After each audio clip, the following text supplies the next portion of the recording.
नमस्ते। मैं doctor Rita Gargi naturopathy से।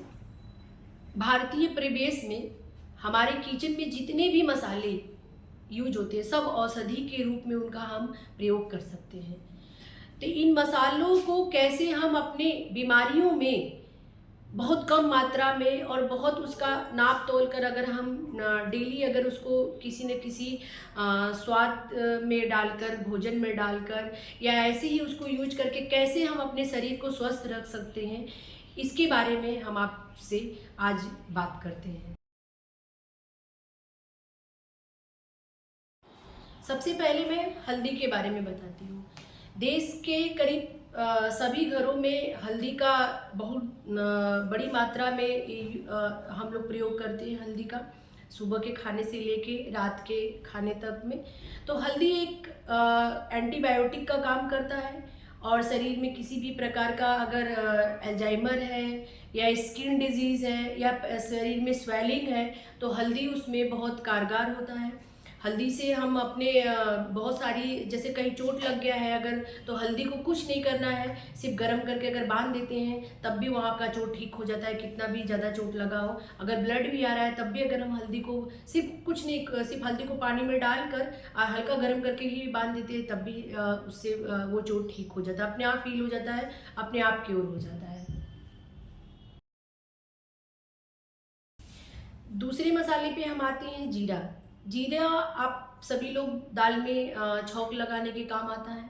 और जीरा का बहुत बड़ा गुण है कि अगर हमें अपच की समस्या है और बार बार लगता है कि कॉन्स्टिपेशन है और बार बार लगता है कच्ची ढिकार या जिसको बोलते हैं कि जलन हो रहा है गले में, तो अगर जीरे के पानी को अगर हम रात में भिगो देते हैं 1 चम्मच और सुबह अगर उसको ले लेते हैं ठंडा ही पानी को, तो अपच की समस्याओं से हम निदान पा सकते हैं। और दूसरा, जीरा तड़का लगाने से उसमें खुशबू भी आती है और दाल का स्वाद भी बढ़ जाता है।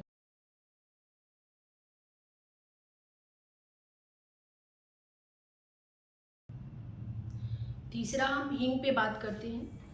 हींग हम अगर कोई खट्टी मीठी चीज़ें बनाते हैं जिसमें इमली का प्रयोग होता है या जो एक तरह से गरिष्ठ दाल का अगर प्रयोग हम करते हैं, उड़द का दाल या चने का दाल, तो हम उसमें दाल में तड़के में डालते हैं और चटनी में, उससे खट्टी मीठी स्वाद में उसको बैलेंस करता है।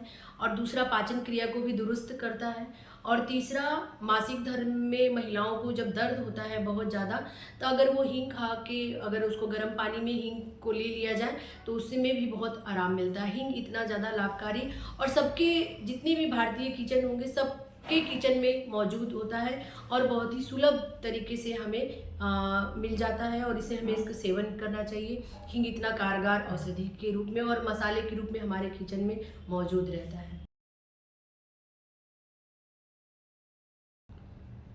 चौथा, दालचीनी को भी हम यूज कर सकते हैं। दालचीनी में अगर हमारा क्रिएटिनिन बहुत बढ़ा हुआ है, आजकल एकदम बहुत बिल्कुल कहा जाता है एकदम हर, आप दूसरे तीसरे पेशेंट को देखेंगे तो क्रिएटिनिन बढ़ जा रहा है, उसका किडनी फेलियर हो जा रहा है, यूरिन इन्फेक्शन हो जा रहा है। तो दालचीनी बहुत ही सस्ता और बहुत ही सुलभ और कहीं से भी किसी बिना मेडिसिन पे गए, बिना किसी डॉक्टर से कहे, आप उसको अपने अंगूठे के बराबर ले लीजिए, उस उतने बराबर होना चाहिए और उसको 2 कप पानी में बॉयल कर लीजिए और 1 कप जब पानी हो जाए उसको फूक फूक के बिल्कुल चाय की तरह ठंडा करके एकदम पी लीजिए। डेली अगर आप पीते हैं तो आपको खुद दिखता है कि आपका क्रिएटिनिन धीरे धीरे धीरे धीरे नीचे चला जाता है और आपकी जो यूरिन की समस्या है, यूरिन ब्लैडर में जो इन्फेक्शन है वो धीरे धीरे कम होके ख़त्म हो जाता है। और दालचीनी को हम मोटापा में भी यूज कर सकते हैं, उससे मोटापा में जो हमारा फैटी लीवर है उसको भी रिड्यूस करने में बहुत हेल्पफुल और बहुत ही कारगर साबित होता है। तो दालचीनी का भी हम ऐसे प्रयोग कर सकते हैं। अब मैं आपको अदरक के बारे में बताती हूँ। अदरक चूँकि सब लोगों को पता है कि ये ठंड के मौसम में ज़्यादा प्रयोग होता है, लेकिन ऐसा नहीं है। गर्मी में और बारिश में भी हमारे जब बॉडी का बैलेंस बिगड़ता है तो हमको दूसरे तीसरे दिन में डेली नहीं लेना चाहिए और चाय में तो बिल्कुल अदरक नहीं पीना चाहिए, हमारा मानना है। बाकी स्वाद के लिए लोग पीते हैं, तो बहुत कम मात्रा में यूज करना चाहिए चाय में। और दूसरा है कि अगर अदरक को हम यूज करते हैं तो उससे खाने की जो महक होती है वो बढ़ जाती है और जो डाइजेशन होता है वो भी अच्छा होता है। अगर शरीर में कहीं स्वेलिंग है या नी पेन है, जॉइंट्स पेन है, तो हमें अदरक 2 दिन 3 दिन में थोड़ा जो है, या तो अदरक को ऐसे सुखाकर हल्का हल्दी नमक डालकर उसको सुखवा लेते हैं और खाने के साथ अगर उसको यूज करते हैं ऐसे, तब वो फ़ायदेमंद करता है। लेकिन अगर सब्जी के साथ मसालों में भून कर अगर हम खाते हैं तो वो हमें 10% का ही लाभ पहुँचाता है। और अगर खांसी बहुत आ रही है और कफ गिर नहीं रहा है, ड्राई खांसी जिसको सूखी खांसी कहते हैं, अगर उसमें है तो अदरक को हम लेकर उसका रस निकाल कर और किसी चम्मच को गर्म करके उसमें रस अगर डाल देते हैं, फिर ठंडा हो जाएगा, उसमें शहद डालकर 2 से 3 बार, मतलब 2-2 अगर ड्रॉप अगर हम ले लेते हैं, तो हमारे जितने कफ रहते हैं, जो म्यूकस रहते हैं गले के अंदर, वो निकल जाता है। और वैसे भी अदरक को लेकर भून कर अगर आप गले में रखे रहते हैं तो बार बार जो खांसी आ रही है उससे भी बहुत आराम मिलता है। तो अदरक इतना लाभकारी है, इसमें हमें कोई ज़रूरत नहीं है किसी प्रकार का कोई दवा लेने का, अपने आप में ही बहुत बड़ा एंटीबायोटिक का काम करता है। अब हम काली मिर्च के बारे में बात करते हैं। काली मिर्च अपने आप में दिखता तो बहुत छोटा सा है, लेकिन बहुत ही असरदार मसाला और बहुत ही असरदार औषधि के रूप में हमारे शरीर में काम करता है। आपको कितनी भी ज़्यादा खांसी आ रही हो, कितना भी कफ जमा हो, अगर काली मिर्च 2 से 3 दाना डेली, उसको अगर हम पीस कर पाउडर को गर्म पानी में अगर ले लेते हैं और 3 बार गर्म पानी से लेके अगर उसको पी लेते हैं सीप सीप करके गर्म पानी में, और सीप सीप करके मतलब चाय की तरह ले लेते हैं, तो हमारे जितने भी कफ रहेंगे सब पतले होकर आपके मुंह के द्वारा नहीं, आपके लैट्रिन के रास्ते से निकल जाते हैं सारे कफ। और कितना भी इन्फेक्शन हो अगर गले के अंदर, तो काली मिर्च से बड़ा ज़्यादा लाभकारी कोई भी औषधि नहीं है। काली मिर्च तुरंत काम करता है, लेकिन इसको बहुत एहतियात के तौर पे इसका प्रयोग करना चाहिए। 2 से 3 दाना से ज़्यादा किसी भी व्यक्ति को यूज नहीं करना चाहिए। और बच्चों में करीब हमें लग रहा है आधा आधा आधा, मतलब एक दाने का आधा आधा काली मिर्च, मतलब 1.5 आप कह सकते हैं, एक दाना और आधा, इतना 3, मतलब अगर आप उसको डोज बनाकर अगर देते हैं शहद में डालकर, तो बच्चे को भी फ़ायदा कर देता है। कितना भी कफ रहेगा बच्चे का निकल जाता है। तो काली मिर्च इतनी ज़्यादा औषधिक और इतनी ज़्यादा एनर्जेटिक है कि अगर हम चाहें तो उससे अपने घर पे ही अपनी इस कफ की बीमारी को, और बार बार सर्दी जुकाम एलर्जी होता है तो इसको दूर किया जा सकता है। अगर ऐसे भी नहीं, अगर आपको ले पा रहे हैं, तीखा लग रहा है, तो आप उसको काढ़े के रूप में भी ले सकते हैं, उससे भी बहुत बड़ा फ़ायदा होगा। और कहीं बहुत ज़्यादा अगर आपको दर्द हो रहा है, तो काली मिर्च को अगर हम पीस के उसका अगर लेप लगा देते हैं, थोड़ा जलन तो करेगा, लेकिन वो दर्द जो है तुरंत विदिन 2 से 3 मिनट में ख़त्म हो जाता है। तो काली मिर्च इतना कारगर होता है।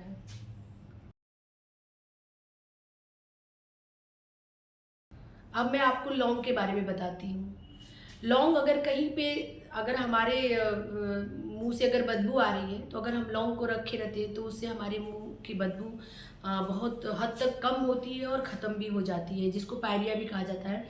और दांतों में बहुत ज़्यादा दर्द है, कैविटीज़ है, तो अगर लौंग को पीस कर अगर हम उसके अंदर दबा देते हैं तो उससे भी आराम मिलता है। और पेट के दर्द में भी लौंग बहुत फ़ायदा करता है। लौंग इतना कारगारी, लौंग के अंदर इतना जो है गुण मौजूद होता है। अब मैं आपको केसर के बारे में बताती हूँ। केसर एक महंगी औषधि है और ये अधिकतर मीठे व्यंजनों में इसका प्रयोग होता है।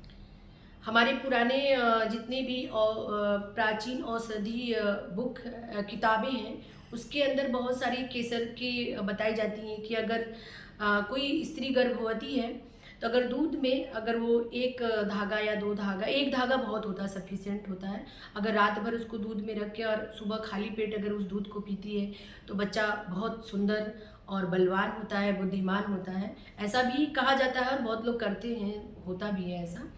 तो केसर इतना ज़्यादा लाभकारी होता है और हमारे रंगत को निखारता है, हमारे स्किन के जितने भी समस्याएं हैं उसमें भी निजात दिलाता है। केसर भी बहुत ही मतलब लाभदायक औषधि के रूप में, और थोड़ी महंगी है औषधि, तो इसका यूज कम होता है, लेकिन ये बहुत ही लाभकारी और आसानी से मिलने वाली औषधि है, इसका हम प्रयोग कर सकते हैं।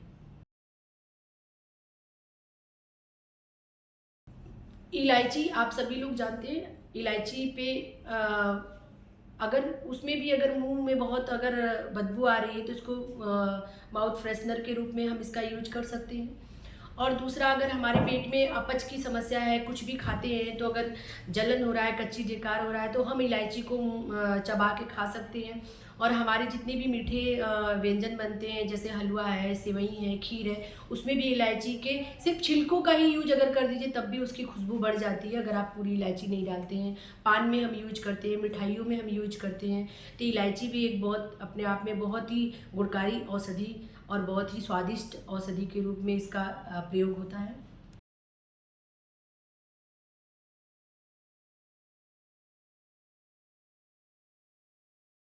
अब हम सरसों पे बात करते हैं। सरसों का तेल हमारे यहाँ बहुत ज़्यादा यूज होता है। जब से बच्चा जन्मता है, बच्चे के जन्म में हम लोग सरसों के तेल से उसकी मालिश करते करते हैं, उससे मांसपेशियाँ बहुत मजबूत होती हैं।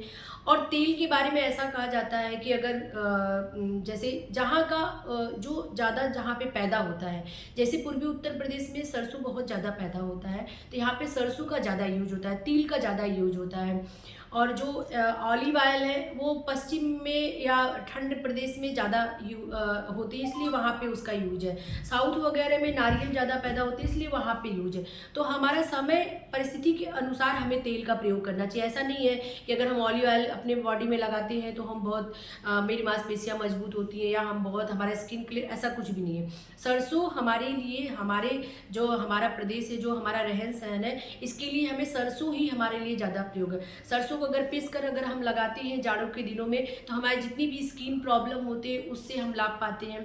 अगर हमारे जोड़ों में दर्द है तो सरसों का लेप अगर हम लगा के 10 मिनट छोड़ देते हैं तो उससे भी जोड़ों के दर्द में कमी आ जाती है। अगर बॉडी जोड़ों में अगर स्वेलिंग आ गई है, अगर वहाँ पे हम लगा देते हैं, फैट अगर बहुत ज़्यादा पेट में जमा हुआ है, अगर वहाँ पे सरसों का लेप लगा देते हैं तो उससे भी बहुत ज़्यादा असर, मतलब बहुत असर दिखता है और बहुत ज़्यादा हमें आराम मिलता है। जिस प्रकार हमें कैस्ट्रॉल ऑयल से शरीर के अंदर गर्मी पैदा करता है, वैसे ही सरसों भी हमारे शरीर के अंदर गर्मी पैदा करता है। और जाड़ों में इसका यूज ज़्यादा होता है, गर्मी में भी हम अचार में इसका यूज करते हैं, चोखे में यूज करते हैं, भरते में यूज करते हैं, चटनी में यूज किया जाता है।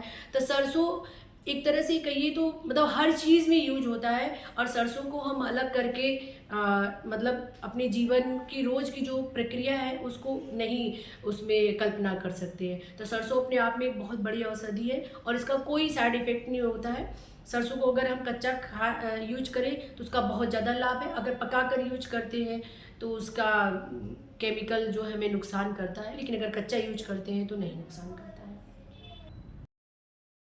क्योंकि हमारे चैनल को अभी तक आप लोगों ने अगर सब्सक्राइब नहीं किया है तो प्लीज़ इसे सब्सक्राइब करें और शेयर करें।